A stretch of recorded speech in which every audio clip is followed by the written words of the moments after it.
In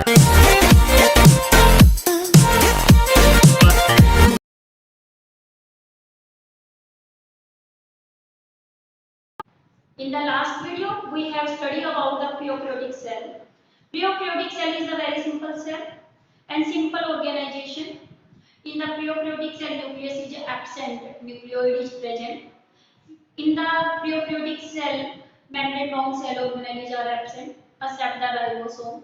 Ribosome is without membrane cell organelle. It is present in the prokaryotic cell, as well as also present in the eukaryotic cell. Prokaryotic cell has the additional nuclear content that is called extra chromosomal. It is called the plasmids, and various other structures like the pili, fimbriae, and flagella are present in the prokaryotic cells. The prokaryotic cells are placed in the kingdom Monera. As you know, all the animals are divided into the 5 kingdoms.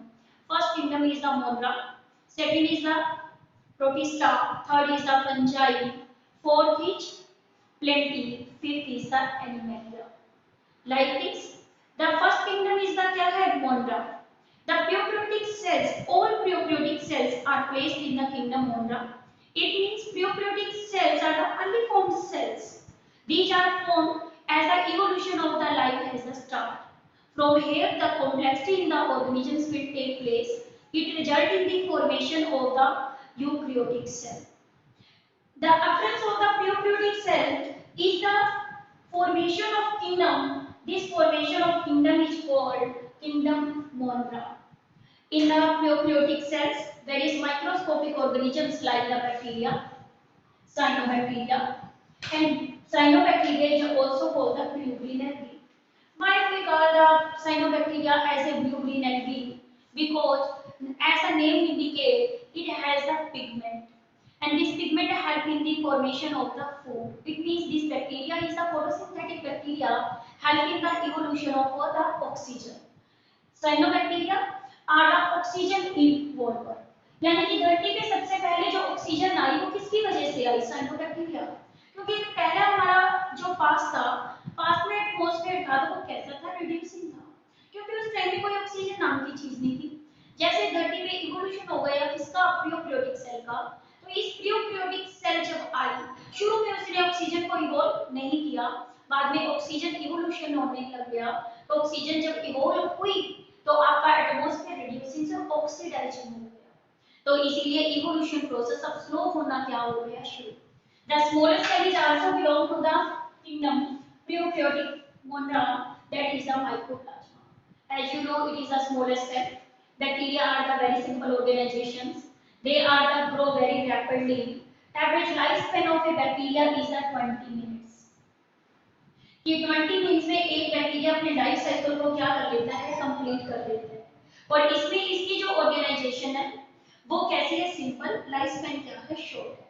Size of the bacteria vary करता है bacteria to bacteria. In some bacteria the size of the bacteria is 0.3 to 1.5 micro, और with the exception, कुछ bacteria ऐसे होते हैं, exception is everywhere in the life, some bacteria have a very large size, these belong to the exception category. Different bacteria have the different shape like the rod-like, circular, comma-like, budded form, and spire-like. When the shape of the bacteria is rod-like, this one, it is called a special term. It is called the bacillus. Bacillus bacteria are called the rod-like. When the one rod is present, it is called monobacillus. When two rods are attached with one another, then it is called the dictobacillus. When it arranged in the form of chains, it means bacillus bacteria are attached end to end. When they are attached end to end, they form the long chain. When they form the long chain, it is called that is the streptobacillus. And the other way of arranging the rods, when the rods are arranged one to end one. When they are arranged one to one end, like these are the rods, and when they are three are arranged in this form, it is formed stack. Stack is the pile. जैसे coins ले लेते हो तो coins को भी आप एक दूसरे के ऊपर रखते जाते हो तो पाइल की फॉर्मेशन होनी शुरू हो जाती है, तो उसको भी एक स्पेशल नाम देते हैं पेनिसिलिन। स्ट्रेप्टोबैसिलस को आप याद रखना, जब स्ट्रेप्टो वर्ड आ गया वो किसके लिए आएगा? चेन के लिए। सेकंड शेप जो आती है उसे हम क्या बोलते हैं?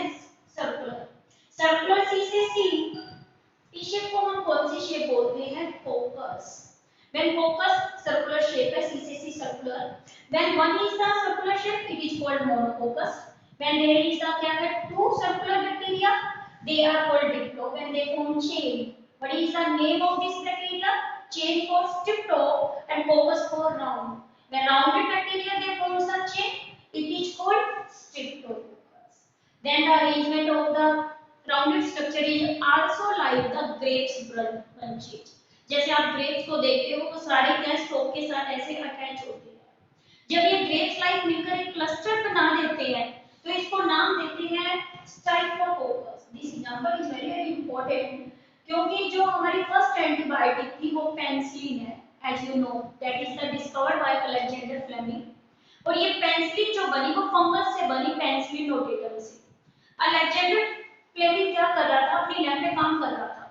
जब वो अपनी लैब में काम कर रहा था तो उसने फंगस को ग्रो करवा रखा था, पेनिसिलिन को। उसने सराउंडिंग में क्या देखा, यहाँ एक दूसरा कल्चर ग्रो कर रहा है, उस कल्चर में जो बैक्टीरिया था वो स्टाइफ्लोकोकस था और उस पेनिसिलिन ने क्या काम किया, उस स्टाइफ्लोकोकस बैक्टीरिया को मार दिया। तो उससे उसको क्या मिला, एक रिजल्ट मिल गया, यानी पेनिसिलिन में कुछ ऐसा केमिकल है जो दूसरे ऑर्गेनिजम्स की ग्रोथ को क्या कर रहा है, रोक रहा है। तो उसको फिर क्या कर लिया गया, एक्सट्रैक्ट, उसको नाम दे दिया एंटीबायोटिक। यानी कि क्या, स्टाइफ्लोकोकस। कई बार क्वेश्चन आ जाता है कि अलेक्जेंडर फ्लेमिंग ने क्या किया, जिस पे काम किया, तो उसका क्या नाम है बैक्टीरिया का, उस बैक्टीरिया का नाम है स्टाइफ्लोकोकस। जब बैक्टीरिया अरेंज हो जाते हैं थ्री डायमेंशनल स्ट्रक्चर, फ्रंट पे देखो आपको चार नजर आ रहे हैं ये रेंज, बैक पे भी आपको क्या नजर आ रहे हैं, फोर, तो इसे थ्री डायमेंशनल स्ट्रक्चर बोलते हैं। इसके लिए स्पेशल नाम आता है सासी। फिर अदर टाइप्स के अंदर यदि हम कंसीडर करें, अदर टाइप्स में बैक्टीरिया जो होती है वो कोमा टाइप है, comma as you know, comma shape. और आपको पता हमें कोलरा डिजीज हो जाती है जो बैक्टीरियल होती है, जो क्या है, विब्रियो कोलरी, यानी कि बैक्टीरिया डिजीज भी कॉज करता है, विब्रियो कोलरी कोलरा कॉज कर रहा है, और इसकी शेप कैसी होती है, comma like. Then the spire like you know, spirillum, corkscrew like, it is called spiridium. Instead, the example of this type is called spirochetes. But the aggregation of these forms is not possible. Cork is also not get attached. Spire, they do not show the aggregation. So there is the other last form that is called the budded stalk. Budded stalk, as you know, bird जैसे क्या hydra grow कर रहा है, इससे जो growth बनती है ये आपकी क्या है, बर्ड स्टॉक है। और इसमें एग्जांपल क्या आता है, कोलोबैक्टर। यानी कि prokaryotic cell simple organisation, bacteria cyanobacteria belong to this. Lifespan is very fast, very short, near about 20 minutes. Shape are of different types, vary from bacteria to bacteria. Various components of a prokaryotic cell. As you know, the various components which are present in the prokaryotic cell are: one is the cell envelope, second is the cytoplasma. जैसे ये cell envelope बन गया, अंदर का content क्या हो गया, cytoplasm. फिर सेंट्रली प्लेट, जैसे मैंने आपको बताया था क्या होता है, न्यूक्लियोइड है। न्यूक्लियोइड के बाद इसमें आपको बताया था बहुत सारी इंफ्यूजन बॉडीज हैं जो फूड को क्या करती हैं, स्टोर करती हैं। राइबोसोम्स होते हैं, स्पेशली ये राइबोसोम्स इसमें कैसे होते हैं, 70S। दो टाइप के राइबोसोम्स मिलते हैं, एक 70S होते हैं और एक 80S होते हैं। जो 70S राइबोसोम्स है वो प्रोकैरियोट्स में होते हैं और 70 और 80 दोनों यूकैरियोट्स में मिलते हैं।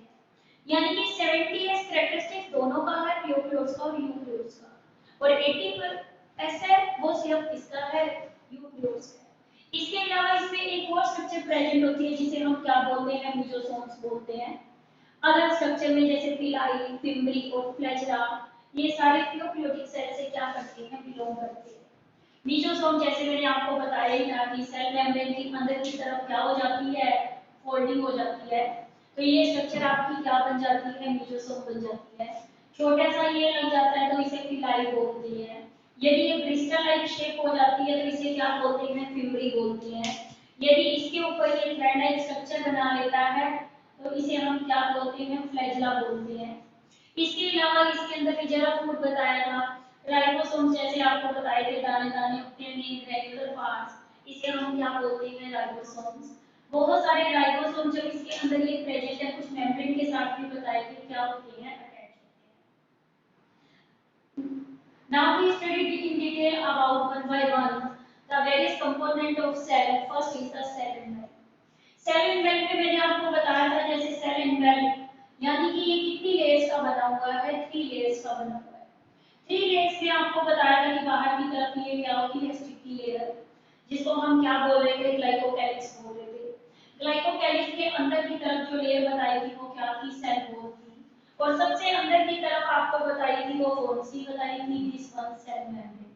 यानी कि these 3 layers, one is the glycocalyx, this is the glycocalyx, second is the cell wall, or the innermost layer is called the cell membrane. The glycocalyx is the outermost layer. Outermost layer, it is arranged in the two manner. When it is a loosely arranged, it is called slime layer. When it is arranged in the thick and tough form, it forms the capsule form. And this layer helps in the protection of its bacteria. In addition to this, it gives the sticky nature. The sticky nature की वजह से ही bacteria हमारी body में क्या कोज करता है, body पे stick कर जाता है और ये डिजीज को क्या करता है, कोज करता है। यानी कि आउटर मोस्ट लेयर की बात करें तो वो क्या है, ग्लाइकोकैलिक्स है। और ग्लाइकोकैलिक्स किस चीज का बना होता है, मैक्रोमोलेक्यूल्स का बना होता है। Now the second inner to the glycocalyx, that is called cell wall. That question is very very important in competition point view of also. The glycocalyx, it is made up of peptide or glycan. This is very very important. What is the other name of the peptide or glycan? It is the murein. It is a carbohydrate. It is made up of two components. One is the NAD, second is the NAM. One is the NAD, second is the NAM. जो NAD है, NAD और का क्या meaning है, N for N, A for acetyl, दोनों में meaning same रहेगा, variation जो आएगी वो G से आएगी। G N acetyl glucose amine, यानी कि N एसिटाइल ग्लूकोज एमीन जो बना रहा है और जो इसमें सेम रहेगा N एसिटाइल, और M के लिए जो वर्ड आएगा उसे हम क्या बोलते हैं, मुरेमिक एसिड। यानी कि क्या है, N एसिटाइल ग्लूकोजामीन और N एसिटाइल मुरेमिक एसिड इसे बनाने में क्या करता है। This question is also very very important. Where the cell wall is present, the cell wall is present in the eubacteria and blue green algae. Eubacteria, the bacteria are basically divided into two categories. When we study about the kingdom Monera, तो मोनरा में हम कहते हैं कुछ bacteria पुराने हैं, पुराने जैसे कि वो अनफेवरेबल कंडीशन में ग्रो करते हैं, उन बैक्टीरिया को नाम दिया जाता है कौन सा, आर्की बैक्टीरिया। आर्की जहां वर्ड आता है वो किसके लिए आता है, कर्मिटी के लिए आता है। मैंने पहले भी बताया था जब आपका क्या है, यू की बात करते हैं तो यू आपका कौन सा होता है, एडवांस बैक्टीरिया होता है। तो यानी कि एडवांस बैक्टीरिया में सेल वॉल क्या होती है, प्रेजेंट होती है। Very very important question in point two also. The innermost layer of the cell membrane, it is called the innermost, it is called cell membrane. Cell membrane is present in the prokaryotes as well as the eukaryotes. It may be outer as well as the inner. It is a semi-permeable nature. This is a very very important. What is the nature of the cell membrane? The nature of the cell membrane is semi-permeable. But cell wall is कैसी होती है आपकी, fully permeable. इसे permeable बोलते हैं। Permeable का मतलब क्या करना, अलाउ, कोई भी मटेरियल अंदर बाहर आता जाए, कोई रोक टोक नहीं है इसकी, ये इजीली अलाउ करता है in the exchange of material. But cell membrane is a selective in nature. क्यों इसको हमने बोला सिलेक्टिव है, क्योंकि ये समबडी मटेरियल्स को क्या करती है, अलाउ, और दूसरों को ये अलाउ नहीं करती, और ये बाहर एनवायरनमेंट के साथ इंटरेक्ट करने में क्या करती है, role play. The two major components होते हैं जो सेल मेम्ब्रेन को बनाते हैं, जो यूकैरियोट्स के अंदर भी क्या होते हैं, प्रेजेंट होते हैं। जो यूकैरियोट्स में भी प्रेजेंट है इसे हम क्या बोलते हैं, प्रोकैरियोट्स में फॉस्फोलिपिड। सिंपली हम कहें तो ये कितने पार्ट्स की बनी हुई है, one is the phospholipid, second इसमें क्या होते हैं, प्रोटीन्स। ये दोनों मिलकर सेल मेम्ब्रेन को बनाने में क्या करते हैं, रोल प्ले करते हैं। These are the three membranes which help in the formation of the cell envelope. The cell envelope जो आपकी है वो किस फॉर्म में बिहेव कर रही है, थ्री लेयर्स आपस में अटैच हो गई और ये बिहेव किसका करेगी, यूनिट का करेगी। जितनी भी सेल एनवेलप में main enveloping cover, it help in the protection, help in the exchange of materials, Glycocalyx builds the sticky nature. It help in the attachment of bacteria, also help in the protection of bacteria. और ये सारे हमारे functions होते हैं related किससे, आपके cell environment से। Other components की बात करें, यदि हम इंटरनल कंपोनेंट्स इसमें जो लाई करते हैं, वो कंपोनेंट आपका कौन सा लाई करता है, न्यूक्लियोइड लाई करता है। न्यूक्लियोइड जो जितना भी होता है उसे हम जेनेटिक मटेरियल बोलते हैं, और ये जेनेटिक मटेरियल जो इसके अंदर प्रेजेंट है वो विदाउट मेम्ब्रेन है, यानी कि क्या है, न्यूक्लियस इसके अंदर प्रेजेंट नहीं है, तो इसीलिए इसे हम क्या बोलते हैं, न्यूक्लियोइड। ये सेल के अंदर जो सर्कुलर हमने दिखाया है ये क्या है, न्यूक्लियोइड है। न्यूक्लियोइड का मतलब ये कैसा है, without membrane.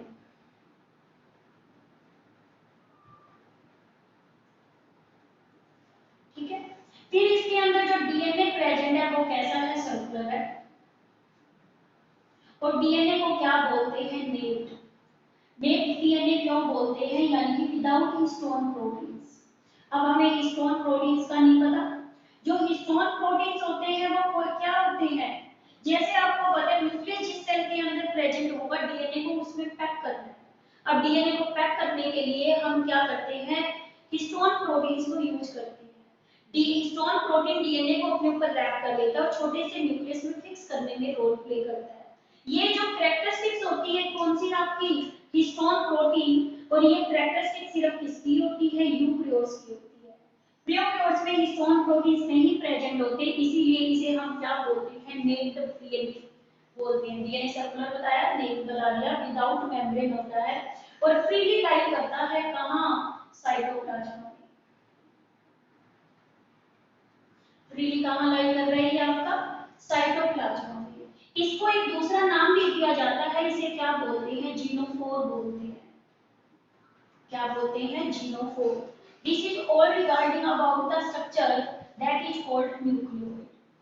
In addition to this nucleoid structure, there is also present a structure which is also made up of the DNA.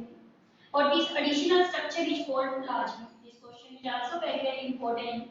In the plus 2 class, there is regarding a topic in the for the plasmids. Plasmids क्या है? ये कैसा है? Extra chromosomal भी बोल देते हैं, extra nuclear भी बोल देते हैं, और ये कैसा होता है? सर्कुलर होता है। मेडअप ऑफ किसका होता है? ये सर्कुलर डीएनए का। और ये क्या काम करता है? फिनोटाइपिक करैक्टर देता है। क्या दे रहा है ये? फिनोटाइपिकल करैक्टर। और फिनोटाइपिक करैक्टर कौन से होते हैं? एक्सटर्नल करैक्टर होते हैं, फिजिकल करैक्टर होते हैं किसी बैक्टीरिया को। ये बैक्टीरिया के अंदर जब प्रेजेंट है और यूज किए जाते हैं as a vector, use as a vector. और it also provide resistance to antibody, resistance to antibiotic, also help in the fixation of nitrogen.